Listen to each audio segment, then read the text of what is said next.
Hey guys, I probably was staring off into space for a while because I was just making sure that everything gets on. This is a very, very, very impromptu live stream. And the reason why I'm doing it is because I got another one. Yes, another one. Sheesh, this is like a freaking bad DJ Khaled freaking parody or something. Anyway, yesterday, pretty sure it was either yesterday or the day before, but I definitely yesterday received an email stating that I got yet another package coming in, and pretty sure we know from whom because they're the only guys who ever send me anything. Thank you very much once again to LK Chen, but I got another package, and I literally just ran outside to get it. Quick little story. Today, when I woke up after I work nights, woke up in the afternoon, checked my email to find that the package that I was expecting to get to me because I had received notice before, they said it couldn't get to me because the address was incomplete.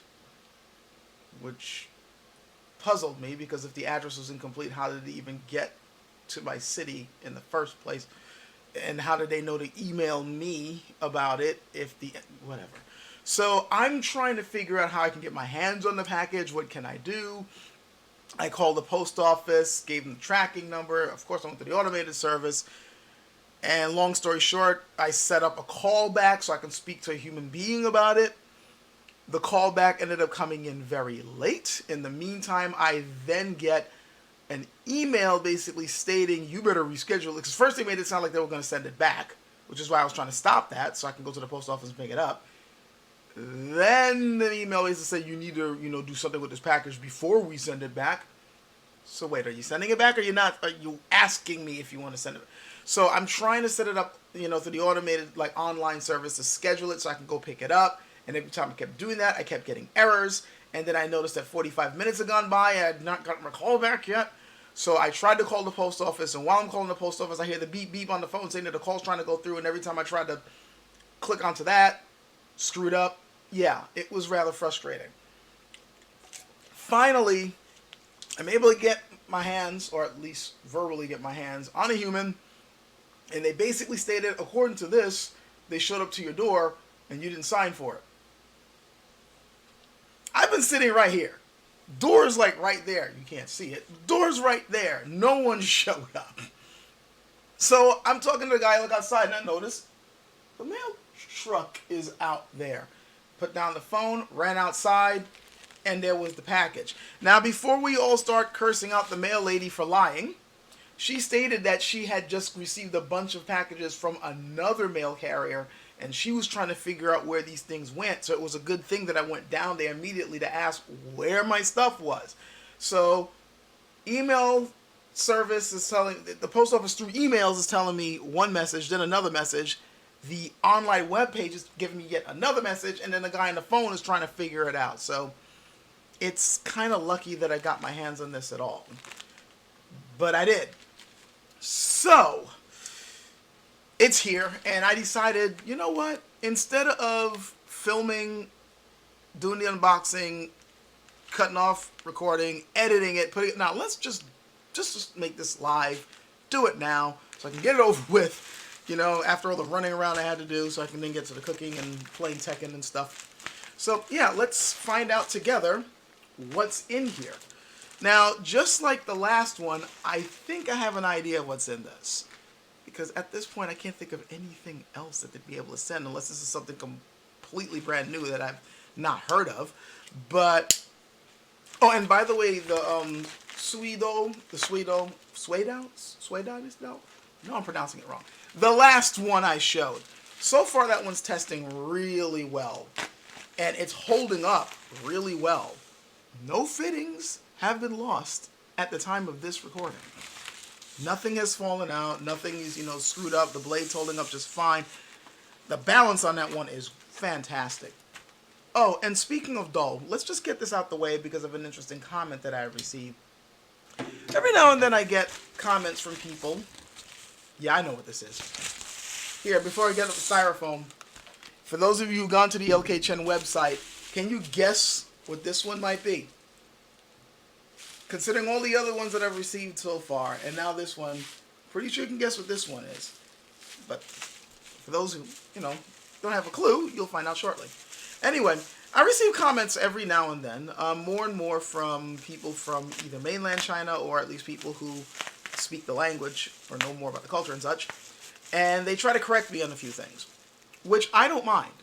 It's not like I'm infallible. There's mistakes that I've made in the past, and there's incorrect statements that I've made in the past that people have kindly corrected. But I will also say that my track record is still pretty high in getting things correct. And I recently, since the last video I stated in the title, a sword unboxing, someone tried to correct me going, hey, that's not a sword, that's a dao. In fact, that's a Tang Dynasty Hong dao that you got there. And they were wrong. That's my phone going off, but I'm just going to let it go, because I don't feel like getting up in the middle of the thing to deal with it. It's just an alarm. One, it wasn't a Tang dao, it was a Sui Dynasty dao. It was in the description, said in the title. Second, and I said it in the video, and second, the reason why I use the term sword is because, one, I had no clue. Well, I had some clue, but still, who knew what was in the package? I didn't know exactly. And two, in English, they're all swords. And I'm going to make it a point to explain this when I put up the official review for, people who are not used to Western languages. But, because I'm getting more and more Chinese people watching my channel. And if you're one of them, hi, how you doing? Nice to see you here. Enjoy your stay.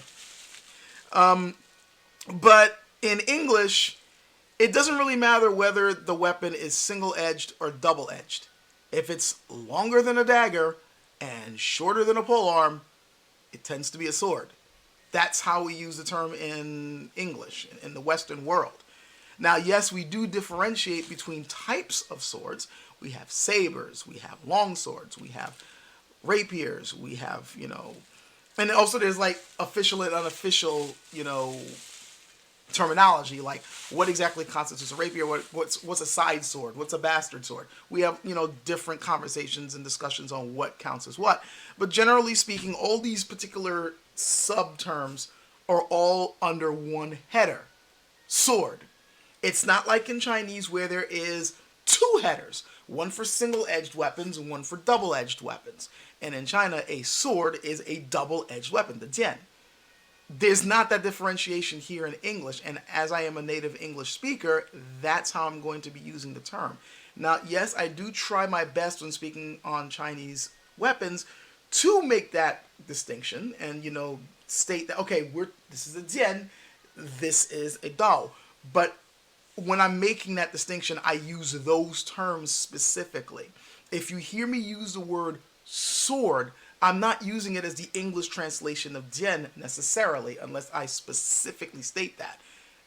If I say sword, I'm generally meaning a bladed weapon that you can hold in one or two hands that's longer than a dagger. And it's not a pole arm type weapon. I hope I've made that clear. So, as you can see, we've now got all that, bubble stuff off. And this is one long, sleek, I'm telling you right now, I know what this is. I don't feel a handguard. I am feeling what the pommel is like. I know what's in here. And some of you guys, I'm pretty sure, already guessed what this is. That noise is getting on my nerves. You know what? I'm going to leave this here for you guys to look at for a little bit and maybe to guess while I turn that phone off, and then we'll actually take it out the package. So give me about, 10 seconds.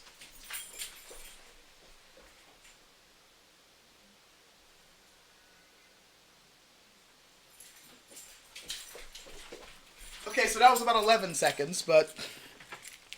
So, let's look at what's in this. I'm pretty sure I know what it is. And I'm probably going to have to look it up on the website to give you the official name. But, yep. Here it is. In plastic. They really like trying to do their best to make sure this gets to me in one piece. Which, considering the long trip that it's taking, and the amount of money it costs to ship it, yeah, I can understand why they want to make sure this gets to me in one piece.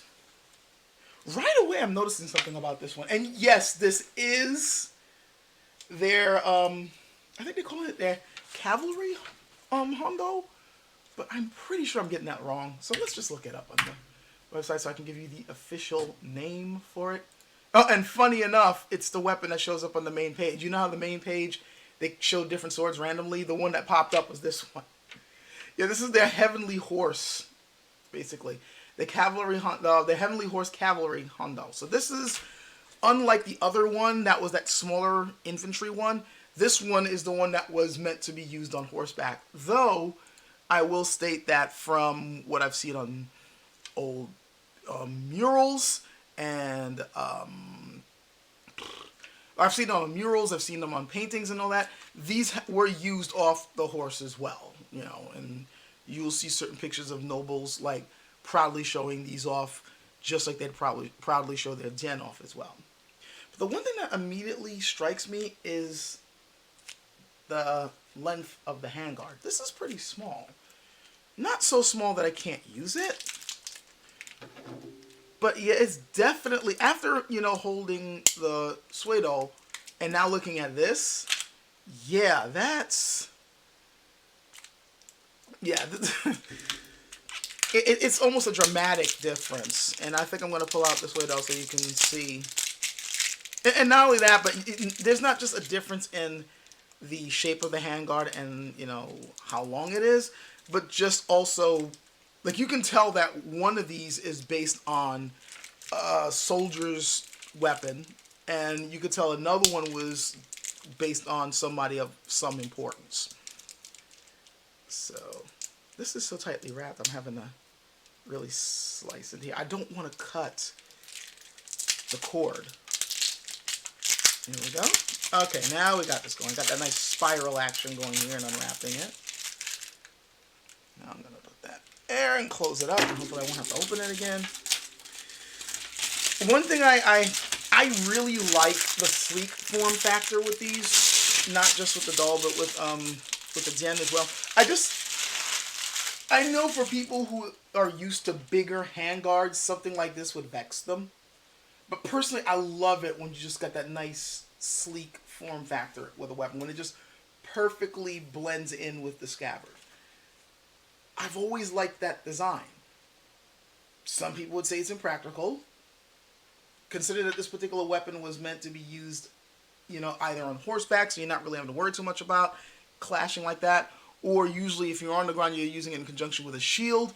Yeah, this doesn't really matter so much. Plus, the way the Chinese tend to use their weaponry, there's a lot of wrist movement and evasion and stuff like that to kind of prevent that, but still. So yeah, this is their cavalry Hondo. So this is the one that was meant to be used on horseback, and right away, the balance on this is, again, it's light. So LK10 sword, are we even surprised? It's like, man, this thing is long. Again, LK10 sword. You know, well, I shouldn't just say LK10 sword. Well, LK10 sword in the sense that they know how to make these things accurate to the antique pieces that they're basing these on. But I should say this is more the style of the period that this came from, where they didn't make these things overly heavy, but they're really long, and the blade is kind of thin. You know, it's not as wide as the others, and definitely like a whoosh, you know, just, you know, this. And looking at this, yeah, I can see the very, very slight inverse curve. Like, you really gotta look. You really have to look to see it. Use this because I don't want to touch the blade. I'm trying. Of course, this thing is heavily oiled because they don't want any rust. But I'm trying to see if I can notice any pattern. Yeah, it's there. There are the fold patterns, that nice little wood grain. Wood grain on steel. You know what I mean? Yeah. This one, and I could feel... Another thing that I'm really appreciating here is, despite the fact that these are nice and light, like, this wants to move. This really wants to... It wants to move. But, you know, it's not overly heavy. It's nice and lively, but this does feel a tad heavier or a tad more like it really wants to cleave through things. Like it wants to cut through things. You get more of a sense of that with these than you do with the Dian. In the same time, like the weapons in the same time period, I can feel that difference. And I can really appreciate that. One, for the accuracy of how this was made, and two, because I kept hearing over and over again throughout, my years of me like studying, about learning about these weapons, training with Dian and stuff like that. The Dian is lighter than the Dao. Dian is lighter than the Dao. Over and over again, I kept hearing that. And yet, when I finally started getting my hands on Dian that were actually worth a damn, I noticed that they were weighing about the same as the Dao. Weirdly, like the first one I picked up was 2 pounds 6 ounces or something like that, almost 2.5 pounds. And other dolls finding either the same weight or lighter sometimes. I'm like, what the? I didn't know then about how, as and I still need to do a video on this, how basically a lot of forges, in fact most forges, sort of forgot how to make live steel swords. They knew how to make the practice stuff because they were doing that all the time. They knew how to make the contemporary wushu stuff because the government was supporting that. But as far as making swords the way they used to be made when this was what you needed to, protect yourself or do harm to someone else, they sort of lost that and had to relearn.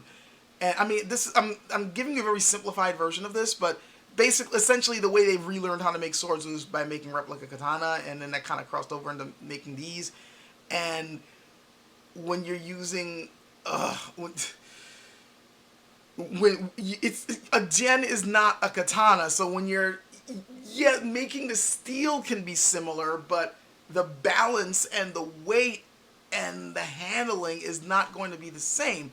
So I personally contend, and I could be wrong, but I personally contend that a lot of the earlier versions of the good Dian were still imbalanced.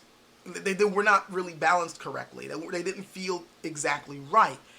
And nowadays, we're finally starting to see these swords done right, where they're not overly heavy, and they're balanced in a sense that I can now, okay, now I see why people are saying that Dao are heavier. Because before they were weighing about the same. At least the contemporary versions. And yet when you were looking at antique pieces, or at least when you were reading about antique pieces, you're seeing the change. And it's like, what the? Now, this is not even going into the differences between different time periods, because you will also see variations of balance and weight with that, and even length. And that's a whole complicated can of worms, which is why I still need to hurry up and do a video on that. But to go all the way back to this does feel a bit more weighty than the Dian, even though it's light. In fact, this is lighter than the Suedo that's over here, which I still have over here, and it's over here because I was recently handling it. Like, and by the way, here, let's just look at these two, and you can see a major difference. I mean, obviously, one represents an earlier time period, and this one represents a later time period. But not only that, you can clearly see, just from the fittings alone, that this was a weapon that was used by someone of great importance. And this is obviously meant to be used by, just get out there and fight for us, please. Like, this is for a guy who's just, is a regular in the cavalry, and just get out there and fight, damn it. You want nice frills, then survive long enough out there and do great deeds, and then maybe we'll put some jade fittings on this for you. But this obviously was, someone of some importance, had this one, not this one specifically, but you know what I mean, the one that this piece is based on. And also, to be fair, recently, my contact had told me that this is pretty much the last time that you will have a quote-unquote pure Chinese influence on their weaponry. After the Han Dynasty, other cultures start influencing the design, or at least some of the look of their weapons. So and this will be in the review, but I figure I might as well mention this now. This actually has some Persian influence in it. Or should I say some Saracen influence in this. You can tell from the way the sword hanger bits, that kind of P shape there looks, even the design of the handguard. You can tell that particular time period, there was some culture crossover, and some of that kind of went into the Chinese weapons. And as time went on, you will see these other, like the shape of their doll and the hand guards they use and so on and so forth. There was different influences that they took, here and there, while of course still sticking to the traditions of their own culture, which shouldn't be surprising because any culture that thrives ends up interacting with other cultures and taking things that they find to be useful or interesting. This just happens. Any particular culture that wants to stay homogenized never survives long. And even if they do, they're definitely in some type of diminished or inferior state. In order for you to I don't want to get into this, but homogenization pretty much leads to death. There has to be crossover. There has to be some type of intermingling, because that's how humanity is able to move on further. And this is how this is how cultures develop. We know the drill. So, the other thing I forgot to mention, this, by the way, is definitely heavier than this. This is still in the 1 pound range. Like, it's close to the 2 pound, but it's still under 2 pounds. This is over 2 pounds. And I can tell you right now, like, if I put this right here, you may have noticed, well, I will stand up to make it more noticeable. The Hongdao is longer. It is definitely longer. It's substantially long. If I pull this one out, you will see. So let's do that. I still like this sword right here, by the way. It has been a pleasure to play around with. It really has. This is one well-made doll. So much fun with this. Man, I really like this. Every time I pull it out, it's like, it's like every time I pull this out, my den in the corner are looking at me like, hey, I thought we were the main weapons that you like using. Like, what's this doll love all of a sudden? They're starting to get a little bit jealous here. But they don't have to worry. I'm still a gen guy at heart. But, yeah, if we compare the two, right there, you can see that this is substantially longer.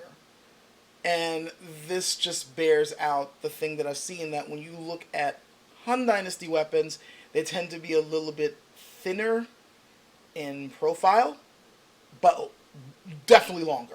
Like, you just see these monstrously long pieces. And not saying that you don't see long pieces later on in Chinese, history, in the history of their arms and warfare, but you don't see it as often. Like, they by the time you reach Ming and Qing Dynasty, they rarely go past 28 inches. You will see longer pieces, but not as common as way back when. I'm definitely putting this in one. And they also talked about the weight. You may notice that, by the way, even though this one has a slightly wider blade profile, the geometry is pretty much the same. You still have, that the straight blade, though this one doesn't have that inverse curve. I had forgotten to mention that when we unboxed this. This one does not. In fact, this one has a very, very, very, just like the other one has a very slight inverse curve, this one has a very slight outward curve. We're slowly starting to get to, the way we expect Dao to be shaped as far as the curvature is concerned. But it's very, very, very slight. Very slight. You could still pretty much call this a hung Dao, a straight bladed, straight back Dao. A nice thick spine on that. So, and this is definitely a thicker blade. It's not just a wider blade, it's a thicker blade. Not to say that this one is so thin that I'm afraid of it snapping like a twig. This still has a nice, like the spine on this is still pretty thick, but I noticed that getting to the edge, and also the fact that you have that very slight, concave, I believe I was going to say. Could be saying it wrong. But you still got that very slight hollow ground throughout the blade. That's not on this way, though. Definitely some distal taper, which rapidly gets thinner toward the edge. Like, here it's very gradual. You can see gradual. And then from about here, it's a bit more rapid, which is definitely helping with the balance. And again, these are all first impressions. Obviously, you guys just saw me take it out, so I'm just telling you what I'm observing. Very slight profile taper. The other one is a little bit more noticeable that there's a profile taper. This one, not so much, but then again, considering the amount of material used, you don't really need as much. It's interesting. The other one, despite the fact that it's heavier, like the other one I really want to use like a den. This one, I can, but it really wants me to chop with it more. And that is so interesting. Again, this one's lighter than that one. And I do want to cut with that one. Like when you feel it, it wants to cut, but it also wants to be manipulated very quickly. Like with that one, I just like, that's why it's so fun to use. I know it's a doll, but it feels like it wants to be used like a den. And that's why I'm really, enjoying the Sway doll right now. This, despite the fact that it's longer, it's lighter, it's thinner, some would say that, it's almost kind of like a side sword, almost getting into rapier territory. It wants to cut. It doesn't really, you can thrust with it, definitely. But the balance of it, it wants to cut. It really wants to just, this feels more natural with this. Interestingly enough. Which, considering that this was meant to be used on horseback, makes sense, right? But so the other one was made for the same thing. So it's interesting how just a little bit of adjustment on a blade will change how it feels, even if the weights don't necessarily give you an idea of how it's supposed to be used. Like, most people would think, okay, it's a lighter weapon, so you're supposed to be doing this stuff with it.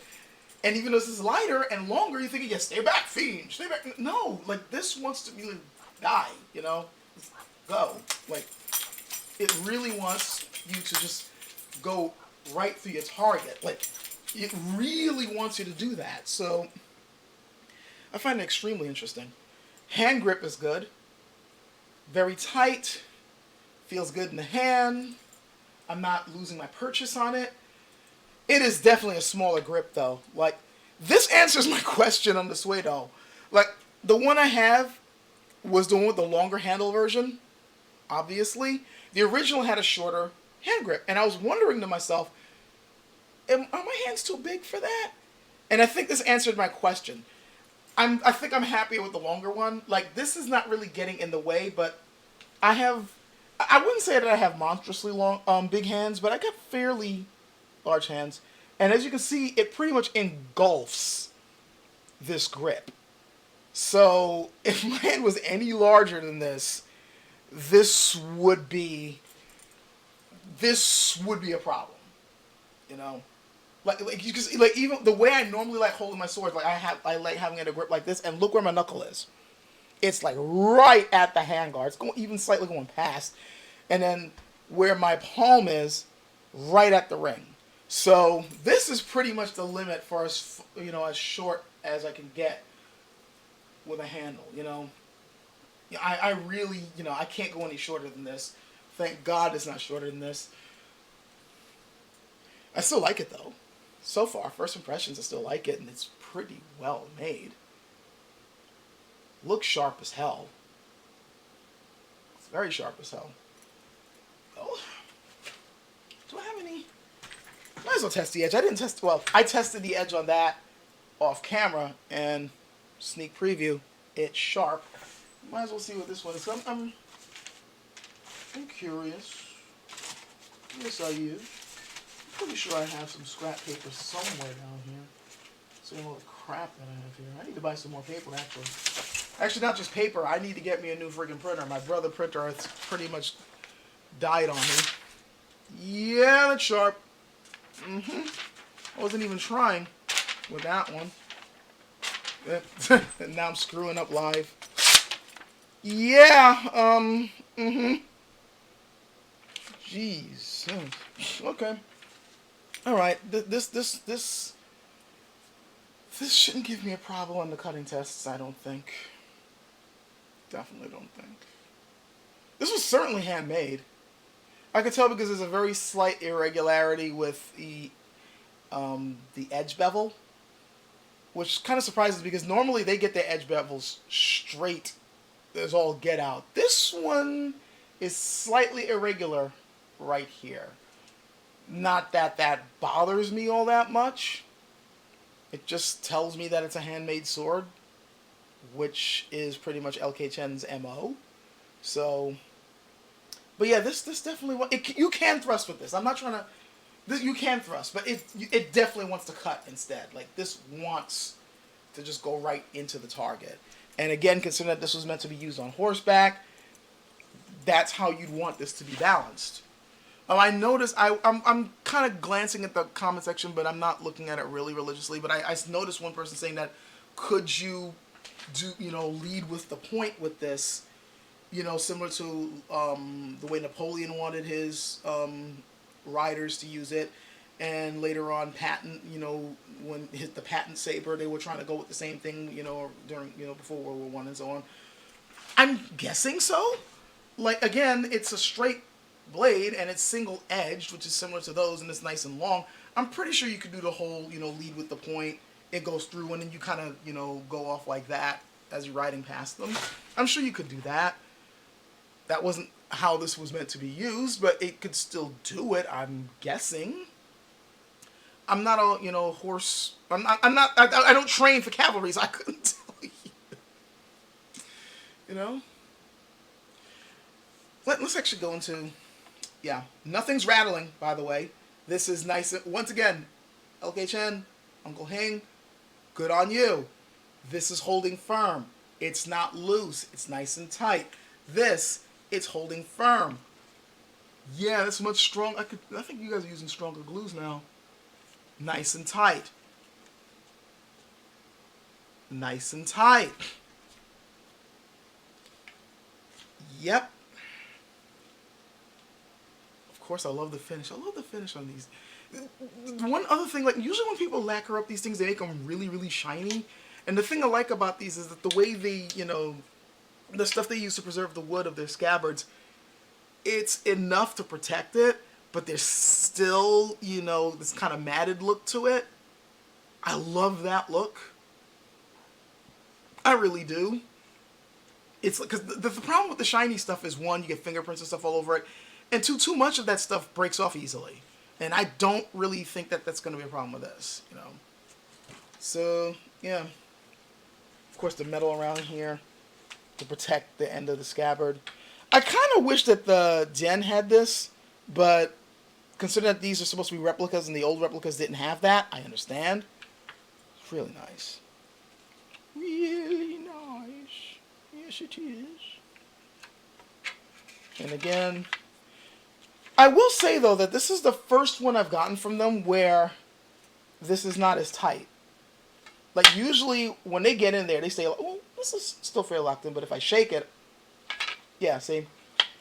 This is the first one that feels a little loose, but nothing a little bit of shimming can't fix. A lot of swords either have that problem or are going to have that problem with constant use, and you're going to have to shim it a bit. I'm just a little surprised that it's not that tight fit. They usually have, like, sometimes almost ridiculously tight fits.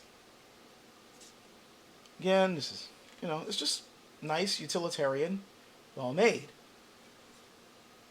This is going to be fun to test.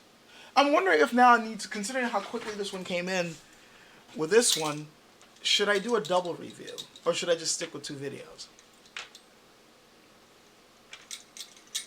That's what I'm going to have to consider. You guys can tell me whether I should do a double review or 2 reviews. So, yeah, that's the unboxing, more or less. My first impressions, I like it so far. And it's nice to finally have one of these. I actually have, and some of you guys know this, I actually have an earlier version of this.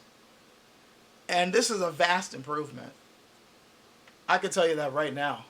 Because the other one, it's impressive, but oh my god, you guys would hate. You know what? Let me see if I can pull that one out. And so we should do a comparison. Hold on. If I can find it. It should be back here.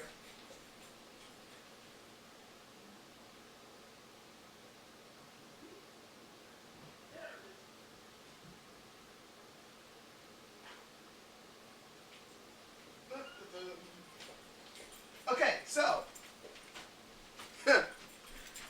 this right here. When I first, it's you know what? Yeah, it's interesting comparing these two. When I first encountered LK Chen and my contact with the company, and we got to talking, and they taught me quite a bit about the history of that time period and what the swords were like. They noticed, I think they had asked me if I had any version of a Hondao, to which I'd said no, because I trained with Den, not with Dao. And he's like, well, if you want to talk about the history of these swords, you need a representation of a Hondao. And he's like, I can send one to you, but keep in mind that this is like a prototype and it's not what we're selling. And at the time, they were selling no Dao whatsoever. And this is what I had gotten. And it's interesting comparing these two. Like, this I consider to be pretty utilitarian. But compared to this is super utilitarian. There is like no fittings whatsoever. It's pretty much wood and steel, and that's it. You know, that's pretty much it. There's no sword hanger. There's no end cap. It's just blade and wood, and that's it. And we wrap the handle. No, fuck you. Get out there in the battlefield and fight and hope you live. Like that. That's pretty much what this one is. The other thing about this one is that this is massive. It's definitely wider in terms of the profile than the latest version. Again, this was their prototype. And they weren't too happy with this one because, one, it wasn't made exactly the way, like as far as the dimensions and the handling goes, it didn't exactly match up with some of the antique pieces that they had. And this thing is beefy. Like when I first held this, I'm like, oh, this doesn't just want to chop the thing. It wants to cut through trees. Like this wants to chop wood.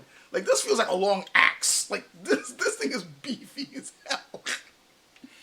And they weren't happy with that because they were telling me like, no, you don't understand. They're supposed to be livelier than this.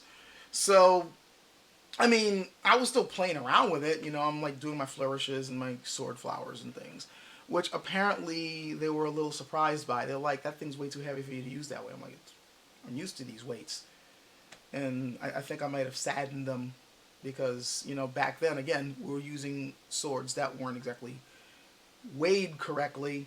So I got used to swinging heavy swords around fairly quickly. And I was able to do that with this. And they're saying, like, well, yeah, this wasn't made for that. I could even tell, like, right now, there's a little bit of profile taper, but there's almost no distal taper. So you really feel it. Like, this just feels like a solid bar of steel. Strangely enough, though, I won't go so far to say that this is just a crowbar. There's still some craft to this. You know, like I can see somebody with some really good arm strength probably preferring this because it's got that comfortable weight. And this does make for some good sword drills. Like just basic drills. The weight to this, yeah, you want to build up your forearm strength? Besides looking at hentai, just look at this, you know, use this and train with this for a bit and, you know, yeah, you know, like this. But yeah, I could see there is a vast improvement in terms of coming up with something that's closer to what was used then. You know, like this isn't a decent facsimile. And as far as just a general sword, I'm just impressed with the simple but effective craftsmanship of this. But this is a lot closer, if not, you know, almost an exact identical look to what would have been used back then. You know, and so it's a much more, you know, useful and practical weight. The balance is better. The fittings look like the way they would have been done back then. Yeah, this is definitely, this is a test your might sword, okay? I mean, it's not like super huge. It's not like this is like 3 pounds and up, but yeah, this will test you if you've never used a sword before. If you've not, you know, handled one of these. But it also, I also noticed that even though this is a prototype that they later on said we need to go back on the drawing board with it, they still got a lot right. The inverse curve, still on this. The slight hollow ground of the blade, still on this. You know, the decent enough balance for the weight for this, still there. This wrapping never came off, and I've used this a lot, believe it or not. I've never done a review for it because, again, they don't sell this. Was a prototype. It also is dull, as you can see. You know, but I did do some damage on old trees with it. I really should have recorded that. You guys probably would have laughed at it. But, yeah, this is what they started with, and this is what they ended with. And I think it just goes to show just how much work they put into their stuff. I'm impressed. Again, I'm really starting to sound like a commercial for them. And I don't want to just, like, come off... No offense to LK Chen, you know, or the people that work for him. I don't want to come off as a shill. Because if there's something wrong, I want to be able to tell you guys. And I want you guys to trust... Like, when I say something's wrong, I want you guys to trust that there's something wrong. And if they're good, then I want you to trust that I really do think that they're good. You know, again, they're not paying me. They're just, you know, they send me this stuff for review and for analysis.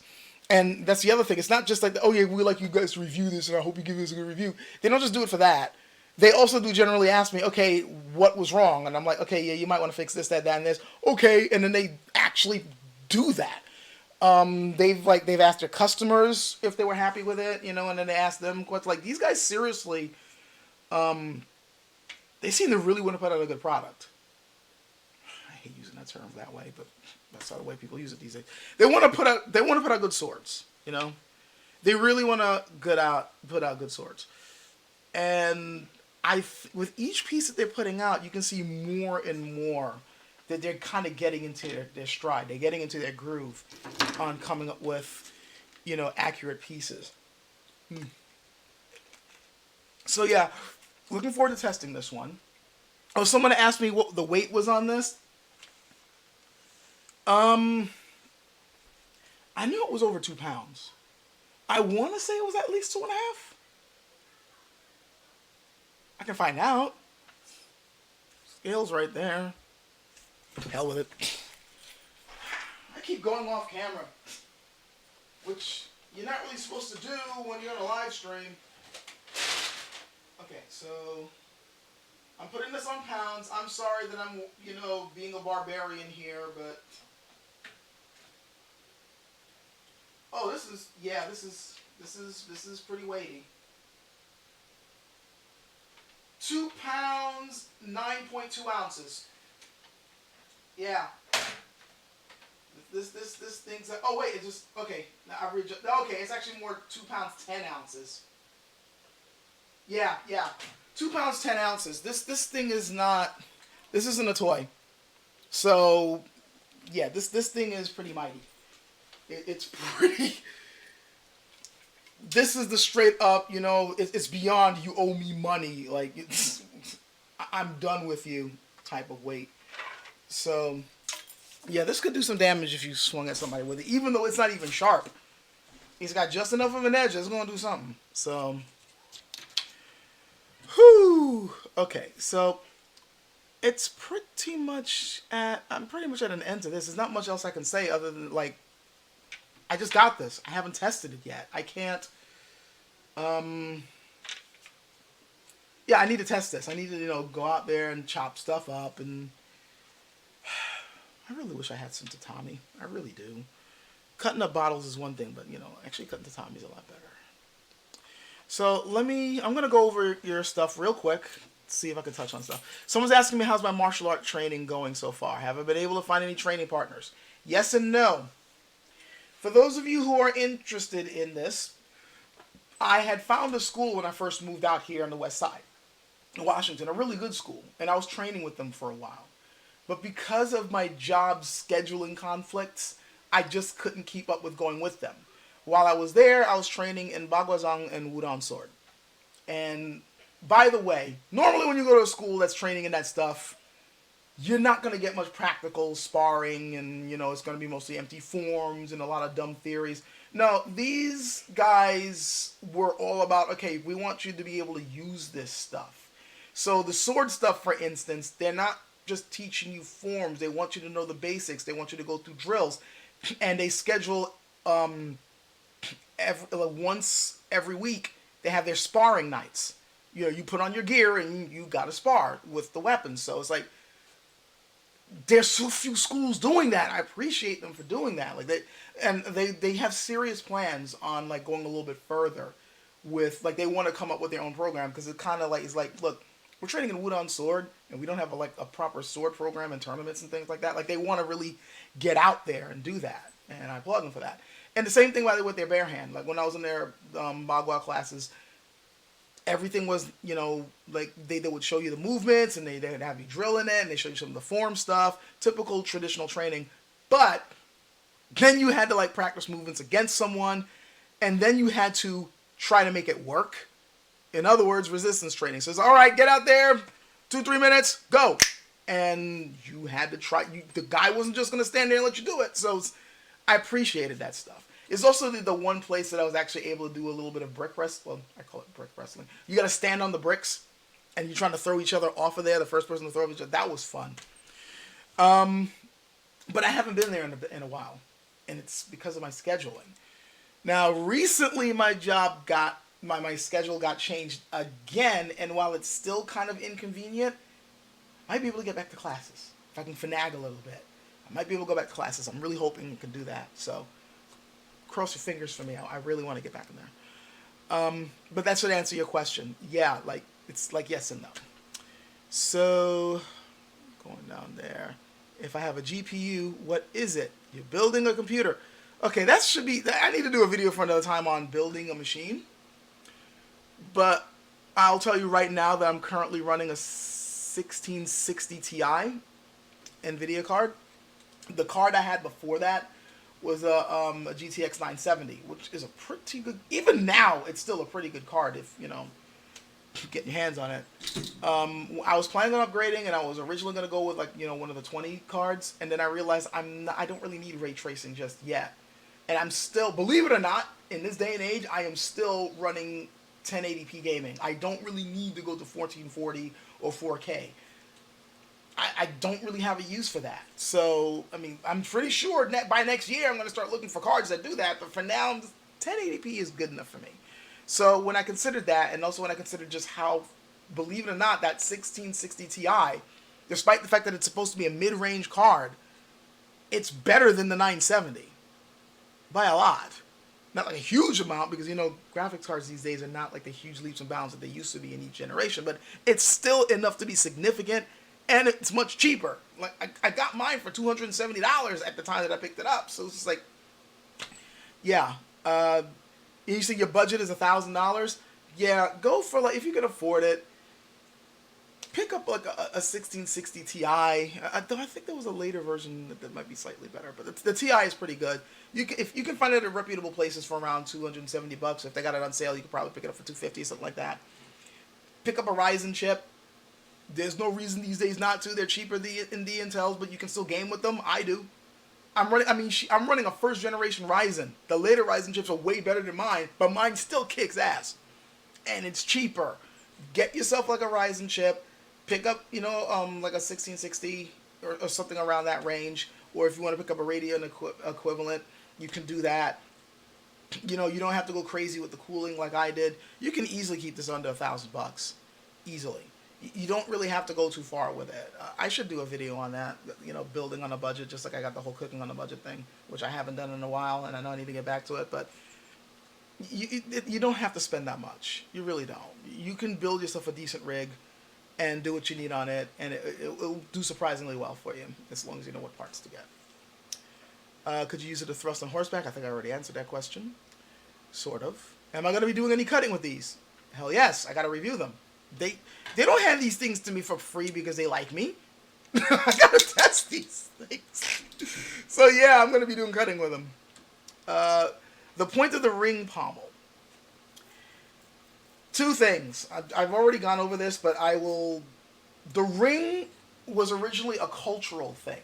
Like the earliest knives, before they started making war knives or wardo, it was just a utilitarian thing. You had the rings at the end of the knives, and you just either tied them to your belt or you hooked them up on a nail in the wall. All right, time to cook some chicken, grab this thing. That's what it was there for. And then when they started making the bigger versions, it was just tradition to have a ring at the end of your knife. So it just kind of crossed over into the swords, and then later on they made them prettier, and then later on they're like, we don't need it anymore. So Now, also, it's a utilitarian thing, I've been told, and I don't have any reason to disbelieve this, that they would sometimes, especially the guys on horseback, they would tie a lanyard to this and then tie it around the wrist so that you wouldn't lose you wouldn't lose your weapon in case it goes flying out your hand. Notice I said lanyard, not a tassel. So I got people go, aha, see? The tassel did it. I said lanyard. Tassel and lanyard, two different things. But yeah, that was generally, this basically was in there for its utilitarian use and tradition. It was pretty much kept up for tradition after a while, because later on, you started having these really elaborate rings where it would be kind of difficult to get a lanyard in there, and even if you did, all that crazy decoration is just going to cut it. Like, it's going to just kind of wear into it. And then later on, they're like, why the hell do we have the ring in the first place? It's just, you could just put a solid piece of metal and it'll still counterbalance it, So people asking that HEMA is a bit ahead. I agree. The Chinese martial arts. This is a video that I'm actually working on right now. Chinese martial arts is in a kind of touch and go sort of place right now, where it can go either way in terms of whether it's going to be considered a viable, martial art, learn how to, physically go, and whether it's just going to simply be something where you just dance around. We're in a weird place with it, where it can go either way, but there is like this steady, strong kind of sort of underground movement of Chinese martial artists and weapon practitioners who are kind of tired of the crap. So, and they basically are getting a lot of influence from some of them probably don't want to admit it, but others are willing. You could tell they're being influenced by the HEMA guys. Like, they're looking at them going, they picked up the old manuals and figured the moves out without any nonsense. Why can't we do that? And we're starting to see clubs popping up. Other martial arts masters, like, who were traditionally trained, going, that's a good idea. We need to do that. And they're starting to, they're getting gear. They're getting heavier weapons. They're going out there and they're sparring. I'm seeing videos of guys, realistically sparring with different Chinese swords and spears, pole arms, stuff like that. Like, the big spear stuff is really interesting to watch. So, yeah, there's that. I'm kind of taking too long. I gotta hurry up. So I think it's just meant to look nice. Attaching ribbons. No one's perfect. You can tell that I'm way behind on these. I'm just kind of rushing through these. Oh, and he's picking up the time when somebody actually. There was, believe it or not, somebody who claimed that the reason why this is there was to put your fingers in it to fight. Yeah, that was. Oh, yeah, that was years ago, but whatever. And somebody said the shape represents the katana. Yes, there is crossover, cultural crossover with China and Japan as far as the origins of the katana. It went both ways, though. Like, you'll find some hardcore guys, the katana came straight from China. Hold the phone. The Hung Dao, the straight back Dao, did migrate to Japan. And then the Japanese took it and made it their own thing. And then the Chinese looked at it and went, we can kind of borrow that design too. Why do you think later Dao had round hand grips? The earlier ones didn't. Anyway. Message. I'm trying to look for questions. Any channel or vids on Korean swords in English? I don't know of any at the moment. I would like to find some. This stuff is cool. Was used. Somebody giving, Matt Bugs in there giving some good information. Have I looked into Chinese archery at all? No. I probably should, but no. I'm too busy between work, family life, and struggling to make ends meet, and this stuff, and I just don't have time for much else. I wish I know other people, they got time to do all this stuff. I definitely don't. I don't have the time. I don't have the money for it. But it would be cool to at least research. I don't know if I can practice it, but it'd be fun to research. How long is that thing? It's pretty long. I haven't measured the length yet. I will when I do the review, but it's pretty long. I would venture to guess that this is at least 36 inches. Maybe around 34. I'll say 34. Like, at least 34, but I'm thinking it's more around 36. So, and I'm talking about the blade, not the overall length of the sword, the blade length. Mm-hmm. I'm quite small, but not a bad idea. Okay, now conversation. Does the cavalry dull have a point of balance that's more forward on the blade? Yeah, I should have said that earlier, but that's the impression I get. That it's a bit further down. But here's the thing that I find. Usually when they start moving the point of balance further down, I stop liking how it feels. Like, once it goes past 5-6 inches from the handguard, it's like, okay, enough. Even though I know, it's like, yeah, it does make it to be cut heavy, but I find that even when you're like, okay, yeah, when it's more cut heavy, you don't care so much about point alignment. But you still want the edge to go where you want it to go. And when I'm like struggling just to get the sword where I want because I'm struggling, the point bounces a little bit too far. When it starts feeling more like an axe, I stop wanting to use it like a sword. And again, I'm using the sword in the Western term. And whether it's a more balanced for cutting or more balanced for thrusting or trying to, equalize both uses, I don't like the handguard going too far forward. This doesn't feel like it's that too far forward. It feels forward enough so that it no longer wants to be utilized, like that. But it doesn't feel like, okay, this is just an axe with a really long blade. If that kind of gives you an impression of what it's like. Double high points tight. How's that compared to it? I already talked about. KK's asking. I hope I answered the question already, KK, and how this fares compared to this. This feels more lively. It's still like this. It's a cut. I want to cut, chop, bones, crush. This just says cut. I want to cut. I want to chop. But it feels more refined. This, it's like the only word it knows is chop. This one feels like it actually did some sword classes. If that makes any sense. It still wants to cut, but it now knows more precise ways to cut. And it doesn't eat as much beef. That, if I'm going to be giving you a kind of humorous comparison between these two. And this one went to college. So, yeah, like, it's, if you want to get an idea of how they feel. So, Historical Fencing Guild, awesome. Glad to see you here, Nick. I wonder what the lineage it came from the south. Man, I am way behind. This thing just suddenly jumped up at me. Like handle, Interested length. Jeez, I'm sorry, guys. I was scrolling down. I thought I was at the bottom of the list, and also just so now I gotta like find where I was. Oof. Okay, and then I'm going too far back. Can I show what weapons and gear they're using? I'm curious. From the old days. Yeah, I do kind of miss the whole, speaking to my friend Nick, he's in the chat. I do miss the days when we used to, kind of, share hands, so to speak. I need that. I need more of that. I'm trying to get that going. There's a couple of people from the school that I need to contact to see if they don't mind coming up here. Okay, because of proper martial art. Compares to HEMA.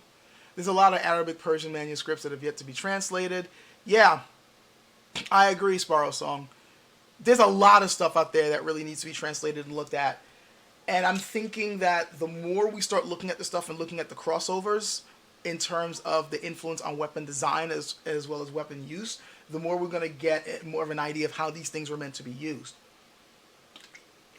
Which reminds me, I am late for a conversation that I need to have with someone about this very subject.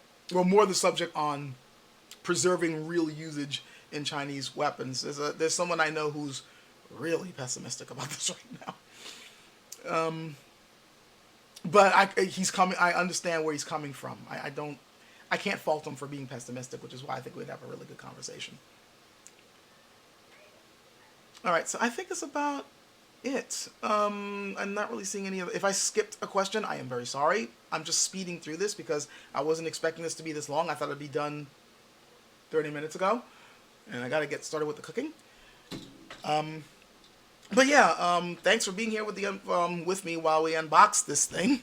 I just did it spur of the moment because it's like the day's kind of been, I've been flying by the seat of my pants ever since I woke up and looked at my email. I'm like, what the hell?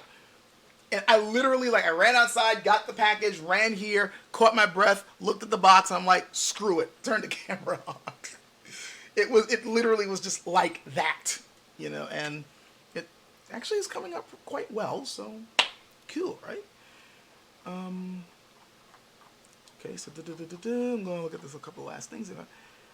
Am I able to store the blades in their scabbards without rust problems, or do I regularly take them out and clean them? Kind of a mix of both. I try to clean them every month or every other month or so. The ones that I use the most definitely get cleaned more often, but the ones that I have stored at least every month, or I try to do it every month, every other month, get there, look at the ones, make sure there's no rust building up, wipe clean, boom, there we go. It's also one of the reasons why I don't really want a massive sword collection. Because you gotta upkeep the freaking things. Now, granted, if you do a really good job of oiling them and you keep them in a nice dry place, you can keep them stored for a long time. A bottle of mineral oil will do you a good long time, especially since, like, if you do a really good cleaning and the sword's just sitting somewhere nice and quiet, you're not living in the tropics, you don't have water constantly pouring on it, you're just keeping it in a nice, cool, dark, dry place, nothing's going to happen to that sword. I've had some swords that were sitting back there for a long time, hadn't touched them at all. I'm like a year later, oh man, go back, pull the thing out, it's still decently oiled, no rust. As long as you do a good cleaning job on it, you're using a good oil, you know, you can keep it well preserved. And if you are using it, please, for the love of gods, all the gods, you know, don't have Crom curse you. If you use the freaking things, clean them immediately afterwards. Get that stuff off. Even if it's just a slight little piece of a blade of grass, get that off. Get the stuck crap off, re-oil it before you put it back in that scabbard, please. You're going to cry the next day if you don't. I mean, unless you're using the, you know, the crappy chrome swords that can't really cut at all, but whatever. Skullgrim. Let's see. What the? Phone call I don't want. We were wondering about whether the hand would slide up the blade if you lead with the point on horseback. That's a good question. Kavuku, that's a good freaking question. My answer to this, there's always a possibility, I guess. But when you consider, I mean, for this, if I'm leading with the point, first of all, I wouldn't want to lead with the point to this because there's no handguard. But I will say that because of the cord that's used on this and the ridges and the fact that I just have a really good purchase on this, I'd say it's a low chance. There's more of a chance if anything that's going to give you a whole lot of resistance as you try to thrust through it. Like right now I'm poking through something over here. It's an old chair. I got me a new chair. Yeah, this does not want, my hand does not budge. Like, I don't know if you're going to be able to see this. I'm going to try to keep my hand here. I can't see if you're going to, I'm going to like push, like I got like, you know, the back of a chair right there, and I'm going to, can you still see my hand? If you notice, it did not slide forward. It really didn't. That's where my hand is. That's where it is. So I think you can get a pretty good, this is a good grip. This is a really good grip. I don't think I talk about the grips on LK Chen swords as much as I should. They use some really good cord. Like, it doesn't feel so rough that it's like sandpaper ripping my skin apart in the palm of my hand. But at the same time, like, you got good purchase on this. Like, even without the handguard, I'm not really afraid of my hand slipping forward. Now, that being said, this is a cutting weapon. I don't want to thrust too much with this, and even if I do, I'm going to be like, you know, trying to go through the ribs or something, and I'm not trying to go through anything too hard, but I notice that constantly whacking the back of this chair with the point. No damage to the tip. Yeah, I still got a good purchase on it. Like, I'm not really worried about my hand slipping forward and all of a sudden I'm missing a digit. Like, it's not going to happen. Or at least I'm saying that the chances are low that that's going to happen. Good on them. Again. Okay. Do I know anyone who both rides and fences? Sorry, I do not. I know people who ride horses. I know people who use swords. I don't know anyone that actually does both at the same time. Well, okay, technically, believe it or not, I've ridden horses before. Not habitually, but I've done it. It's fun. But I've never actually, like, on guard, fiend, and just, chase them down a horse or do mock jousting. I've never done that. And I don't really know anybody personally who does that either. Would it be cool if we can get something like that going? Sure, but I neither have the money or the time or the influence to try to set something like that up. Maybe somebody else could. Well, I'm pretty sure a lot of people already have. I'm pretty sure you already got stuff like that on YouTube where you can see this type of stuff happening.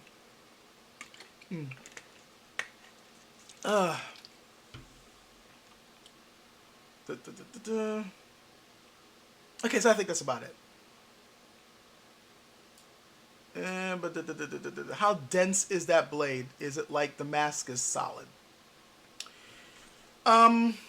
Pretty much, yeah.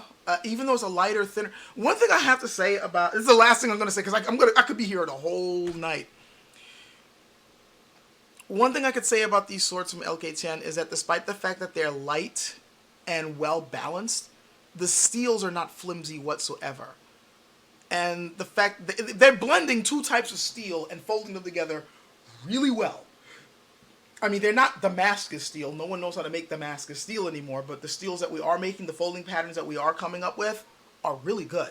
And the Uncle Hing, the guy who's been forging the blades, he's really good. I remember when I first got my hands on them and I saw how light they were and how thin the blades were, I was kind of afraid of them snapping. After the testing, I didn't have to worry. I mean, sure, under extreme conditions, sure, they'll break. And everything will. But they're tougher than you would think. They really hold up well. They hold up well into conditions that I personally wouldn't want to put them through. So they're definitely going to hold up to regular use. This one feels like it's no exception. Like, I'm looking at the spine here. That's dense. Despite the fact that, yeah, there is some flex to it. But this is not wushu. This is not wushu steel. Far from it. This is the stuff that you expect from real swords. This one especially. Yep, and I told you, these things are nice and tight when you try to pull them out. Okay, yeah, I've got to pull it out that way. This one especially.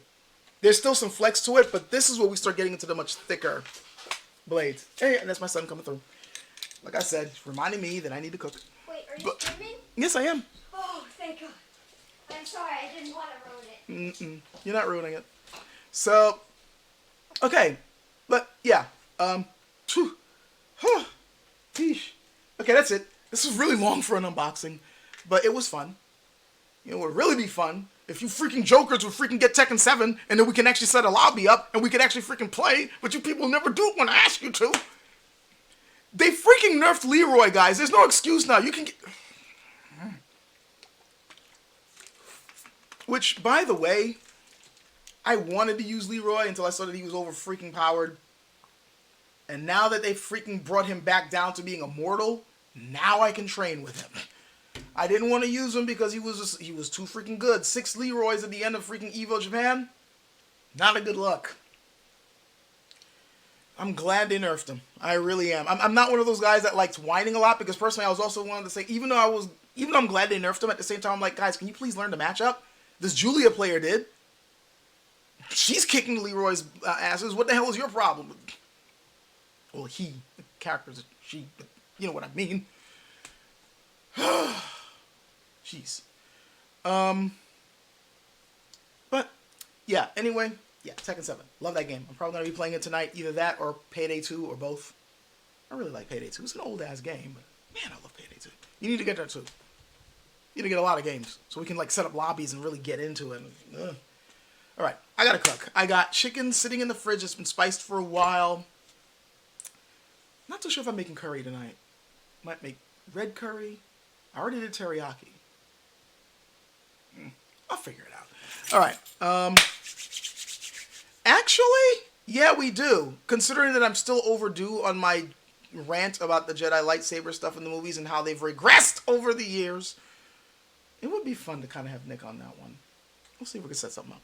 All right, so enough. I keep yapping. I keep dragging you guys along. I'm pretty sure you guys have things to do. It's Thursday night.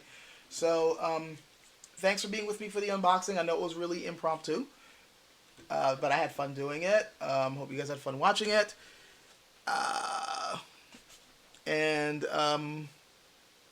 Who? What's the over-under on getting Antoine Bandelet involved? I have no... This is my first time I'm hearing about it. And I don't even know who that is. So that's something I'm going to have to look up. Damn it. Gotta go. You guys are keeping me. Gotta go. Thanks for being here. I said it over and over again. I know. The review to these should be coming out soon. I just need to hurry up with more and more cutting. Once I get that footage fully done and once I get more stuff to cut, really wish I had to Tommy, but then I should have these. I just need to decide whether this is going to be one big review or two reviews. You guys can let me know what you think. But I should have those out soon. I got other videos, one that I'm editing now. I also have one that's sort of a rant on a religious propaganda piece that really pissed me off. That's probably going to be the next video. But yeah, there's more stuff coming. I just need to hurry up and get it out the pipeline. So, catch you guys later. Thanks for being here. Take care.